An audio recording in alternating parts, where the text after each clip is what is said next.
Hey, hello everybody. Welcome to yet another episode of Nadi Digital Economy Malaysia this week. With me is my colleague Dzof Azmi, and we're going to just jump right into it. And we've got an interesting story, and you're beginning to start seeing brick and mortar companies in Malaysia, take investments into digital companies, into startups. And the latest one is announced by Paramount Corporation, which is a property developer. And of course, they have an education. They used to have an education business also till they sold it to an American company, which was, I think, KDU University, a very, very good, exit for them. But getting back to this now, what they've done is they've actually taken a, 30% stake for about 13.7 million ringgit in a company that operates as a peer-to-peer financing platform called Fundaztic, Fundaztic, okay, Fundaztic. We've written about them before. You can go to DNA and read. I think there are about like 8 or 9 stories over the years, over the past few years, we've done about Fundaztic. And they've made this investment now. And for Paramount Corporation, the group CEO is Jeffrey Chew. And he says that this is just another step in them, in their path to becoming, a bit more of a company which has got a space, which got to play in the digital economy. And what's interesting about Jeffrey also is that he's actually one of the early investors into Fundaztic itself. I think in 2018, Fundaztic did in October, they did a equity crowdfunding platform, fundraise. And within 38 minutes, they had raised 3 million ringgit, which is an amazing amount in 38 minutes. Of course, when you go onto an ECF platform, before you go live, you spend time marketing it to your network, to anyone out there, right? So they've done the pre-work and they've already locked in this money before. And it was not that spontaneously people decided in 38 minutes to invest in them. So they did the homework, their marketing before. When they went live, 38 minutes, boom, 3 million. So Jeffrey is, I think, Dzof, you saw, is a non-executive chairman, right? Or a director? Yes. Non-executive. Now you said this, non-executive director, I think. Now you got me doubting my memory. Okay, but the interesting, interesting thing, Karam, is that you also, it's the fact that they said that this is Paramount Corp's strategy for the next 4 or 5 years until 2024 to identify new sources of earnings. And for a property company, for me, right? Yeah. For a property company to say something like Fundaztic is a potential new revenue stream. It seems like it's like a bit apples and oranges, Karam. It's a completely new direction. But of course, Jeffrey Chew is the former CEO of OCBC Bank, so perhaps this interest in finance should not be so. He's a seasoned, very experienced, banker. He understands, the business of money, and clearly he has convinced his group, his group CEO has been there since 2014, so 7 years, to say that this is the future. And instead of investing in other fintech platforms out there, he said, look, Fundaztic is a good play. I've got my own money in them also. Of course, you can you'll jump up and say as a neutral, hey, that is a vested interest on his part. But Paramount Corp is a very serious listed company. The seasoned executives, I think they would have made sure there was no clear, and I use the word clear, no conflict of interest. And I think the Securities Commission, of course, Bursa Malaysia would have probably said, okay, there's nothing wrong. Maybe Bank Negara also is coming to say, I don't know, Bank Negara was involved in this investment, but probably it's all kosher because they're not going to be so silly as to ruin their corporate reputation by saying, okay, my CEO has a stake in this fintech company. Let's go and invest in this fintech company then. It's probably a good play for them. But again, brick and mortar company realizing they need to diversify. They need to get a lot more serious about the digital economy. So it's an interesting play here. So if you want to have anything else to add before we move on to the next story, which is also a fintech play, right? Well, just to note that they've submitted an application for a digital banking license together with Star Media Group. So that's another traditional company, right? Making a pivot into the fintech area. And I guess I wish them the best of luck. It's very interesting what they're doing. So even more interesting is the next piece of news, right? Which actually came out today is Saturday. Actually, it came out like not even yesterday, Friday, the previous week, right? On a Friday. And AirAsia sent out a press release saying that their fintech play, BigPay, has finalized up to US 100 million in financing from South Korean conglomerate SK Group. Now, when you talk about this being a conglomerate, South Korea SK Group has got about 240 billion US dollars in revenue. That is almost a trillion, billion Malaysian ringgit. Okay, it is one serious conglomerate in South Korea. And they've got they've got a all economy play, construction, they've got energy play, chemicals, and then they've got a telco play, which is probably where this comes in.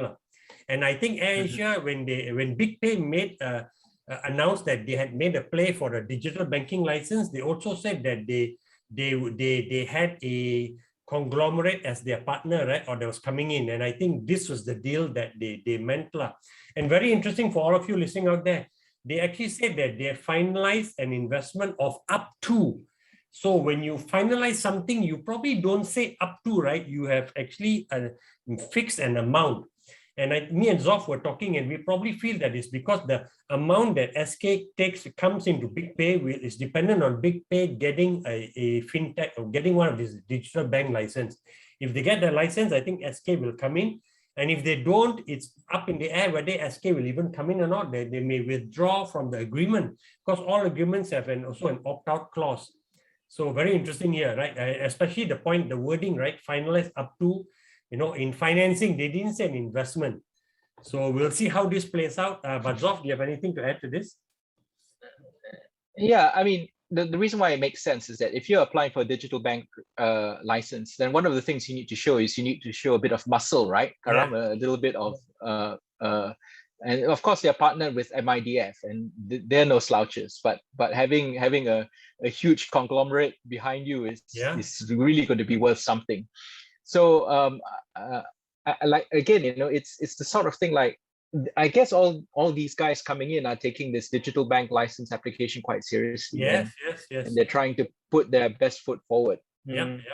I wish I understood better what they put in their proposals, but of course all that is PNC, and they're not going to share that straight away. They're not going to share. But I think something you said, Karam, is that with five licenses to be given out, right? I mean, how are they going to fight for the slice of the underbanked pie in Malaysia, right? This is something that you raised. Yeah, because we were discussing this. So look, I am skeptical that this digital bank license is really worth that much, because you're going to have 6 players coming in, right? All will be well funded, and they're all going to go for niche play. They're not going to be talking about none of them is going to say we're going to go into premium banking, because that's where the existing 9 or 8 banks in Malaysia are playing in. And those banks, by the way, there's nothing to stop them from also offering services to this niche play. They've all within their license and they can also offer digital services. So I'm yet to be convinced that getting a digital bank license is a payday for you, right? It's a bonanza. I think not. So I would hold on to the enthusiasm that is building, that getting one of these 6 licenses is going to be a big payday for the 6 players, and they're all going to be competing for the same niche. So let's see how this plays out, and it's going to be the niche. They're going to be targeting mostly the B40s, right? And by the way, the B40 has gotten bigger now in Malaysia, because the somber news from the Department of Statistics of Malaysia that a substantial portion of the M40 in Malaysia, the middle income families have actually dropped into the B40. And for me, as a member of the M40, there was very chilling news about the continuing financial pain and repercussion and fallout of this ongoing pandemic. But let's not talk about that. Dzof, do you have anything else to say before we move on to the third story? Only to say that I mean, percentages being percentages, there will always be a bottom 40%. But I think the sobering news, you're right, Karam, is that the line that line that said this income would delineate your line between B40 and M40, it does feel as if that line has gone down now, that people are earning less because the hope is, of course, that although this pandemic has hit a lot of companies really hard, I think the next story, Karam, shows that with the right leadership, you can somehow try to navigate a path through it, Karam? Yeah, I'm very biased here because I've been following the growth of Coach and Grow, which is a program crafted and created by Proficio, Renuka Sena, and Dr. Sivapalan Vivekaraja.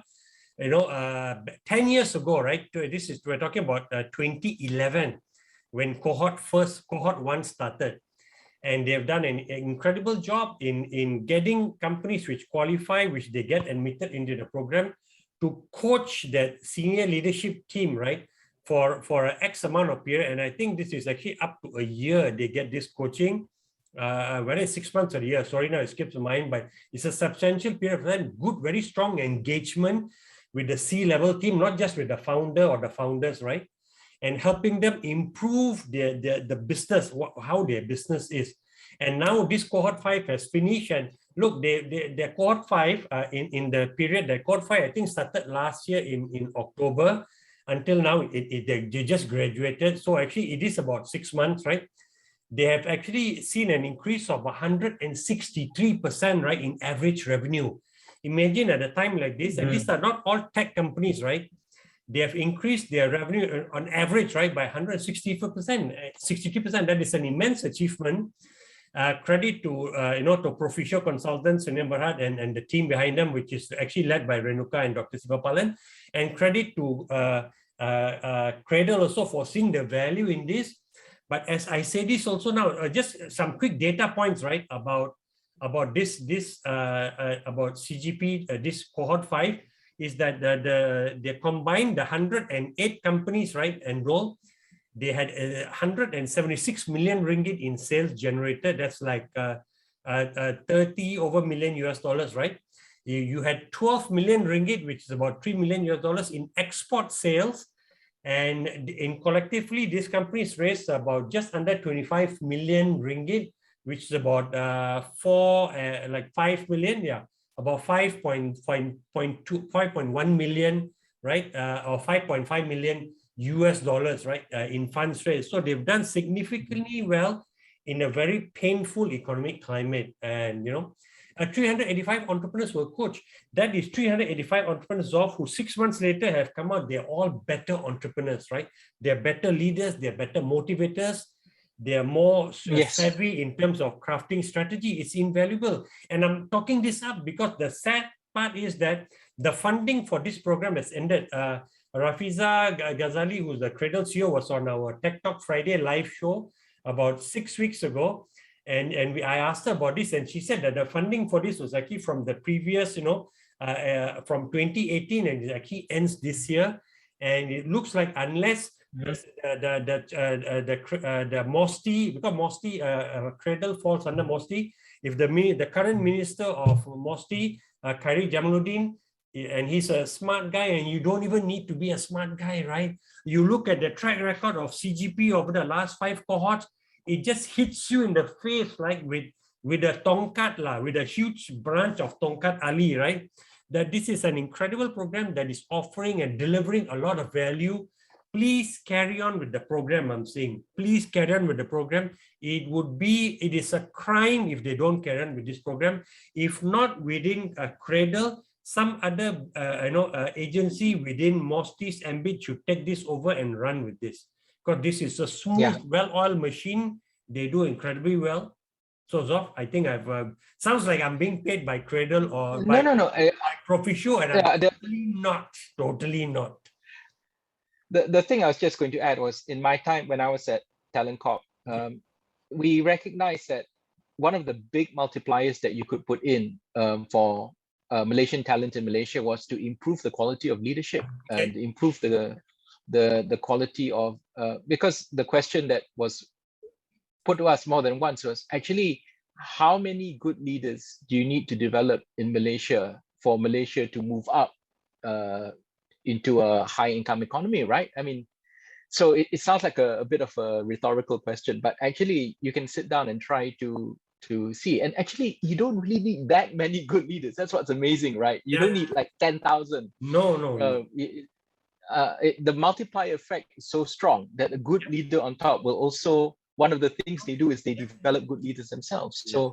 So if you can target it really well, the benefits are, first, they are large in itself, but then they carry on to create large benefits down the road as well. That's the thing. Oh, no, good. Okay, yeah. It's a no-brainer, like I think. Okay, let's move on. We're almost out of time, and I want to quickly just talk about how Sunway Medical, another brick and mortar organization, is investing about over $250,000 which is like, maybe 75,000 US dollars into robots, right, to help them with cleaning of autonomous robots for cleaning within the hospital. And coincidentally, somebody told me this last week. They said that when they were there, they saw this individual walking with the robot. So the robot at this stage has a human helper, right, to guide the robot, to teach the robot. So this is like your AI versus your organic eye, organic intelligence, right?